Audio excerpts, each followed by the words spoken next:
ఖరాబ్ అయిందట్నా? మీరు ఎంతసేపు వచ్చి? మేము వచ్చి గంట అవుతుందా? ఎప్పటి నుంచి పొద్దున నుంచి పనిచేస్తలేదా? ఇప్పుడేనా గంట మీరు వచ్చేది సేపు అవుతుంది? మేము వచ్చి ఇప్పుడు గంట అంతేనా? గంటే వేసిపోయారు మొదలు వేసారు కానీ ఇప్పుడు ఖరాబ్ అయింది.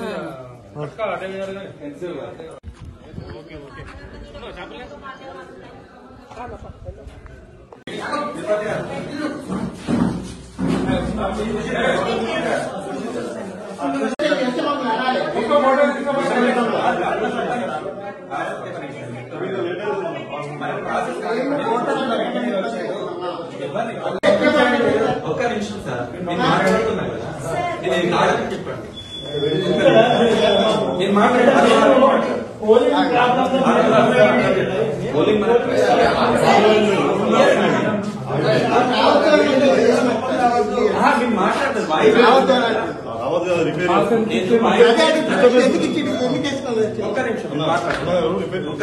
నేను ఒక్క ఫోటో తీసుకొని పోతాం సార్. నేను ఒక్క నిమిషం, నేను వాయిస్ కూడా ఇచ్చిన, మనకు ప్రాబ్లం అని చెప్పిన, కాకపోతే మనం రిపేర్ చేస్తున్నాం, డిస్టర్బెన్స్ ఉంటుంది, మనకి ఇంకా లేట్ అయిపోతుంది, కొంచెం ఇబ్బంది అవుతుంది కదా, అందుకని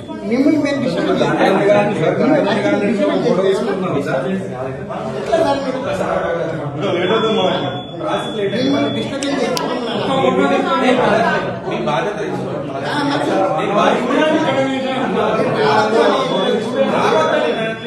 తీయడము అంటే మనకు పోలీస్ స్టేషన్ లో అన్న సీనియర్ ఉన్నాడు ఇక్కడ సరిపోతుందా? మీకు తెలుసు కదా, మొన్న టోటల్ బటన్ స్టక్ అయింది. ఫస్ట్ టోటల్ బటన్ ఒక 1 అవర్ కొత్త చూసుకున్నాం. అది చూసినప్పుడు బరాబర్ సరిగ్గానే వచ్చింది. ఆ తర్వాత మన టోటల్ వరకు స్టక్ అయిపోయింది. స్టక్ అయిపోవడం వల్ల మన ఓటు ఇష్యూ చేస్తే అది ఇష్యూ రావడం లేదు.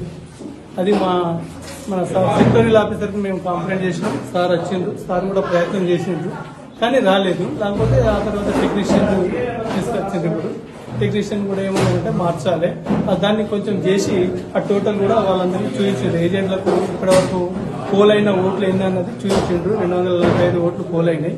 ఇప్పుడు మళ్ళీ నెక్స్ట్ అన్ని 2 బిఈలు, ఒక సియు, వివిప్యాట్ మొత్తం సెట్ చేంజ్ చేస్తున్నాం. మళ్ళీ ఇప్పుడు కంటిన్యూ అవుతుంది. 10:35 మొత్తం 245 ఓట్లు పోల్ అయినాయి. మొత్తం 718 ఓట్లు. ఆ తర్వాత ఇప్పుడు మిగతా అన్ని కూడా ఇప్పుడు కంటిన్యూ చేస్తాం.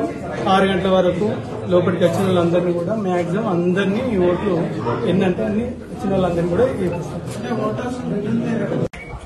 చందుర్తి మండలం కట్టలింగంపేట గ్రామంలో పోలింగ్ స్టేషన్ 101లో ఇక్కడ పోలింగ్ ఆగిపోవడం జరిగింది. దానికి ప్రధాన కారణం ఏంటి అంటే ఈవీఎం బటన్ అనేది లోపలికి పోవడం జరిగింది. దానికి సంబంధించినటువంటి టెక్నీషియన్స్ ఇప్పుడు 1 గంటన్నర నుంచి ఇప్పుడు రావడం జరిగింది. దానికి సంబంధించి ఇక్కడ ఉన్నటువంటి ఓటర్లు అందరూ కూడా తిరిగి ఇంటికి వెళ్ళిపోవడం జరిగింది. వాళ్ళు రావడానికి చాలా ఇబ్బంది పడుకుంటూ వచ్చారు. ఇప్పుడు వస్తారో రారో కూడా తెలియదు. ఇప్పటి వరకు అయితే ఈ యొక్క పోలింగ్ జరగడం లేదు ఇక్కడ. మరి తర్వాత మరమ్మతులు చేయడం జరుగుతుంది కాబట్టి చూద్దాం. మొత్తం మీద అనేది 1 గంటన్నర మాత్రం పోలింగ్ అనేది ఇక్కడ కట్టలింగంపేట గ్రామంలో నిలిచిపోవడం జరిగింది.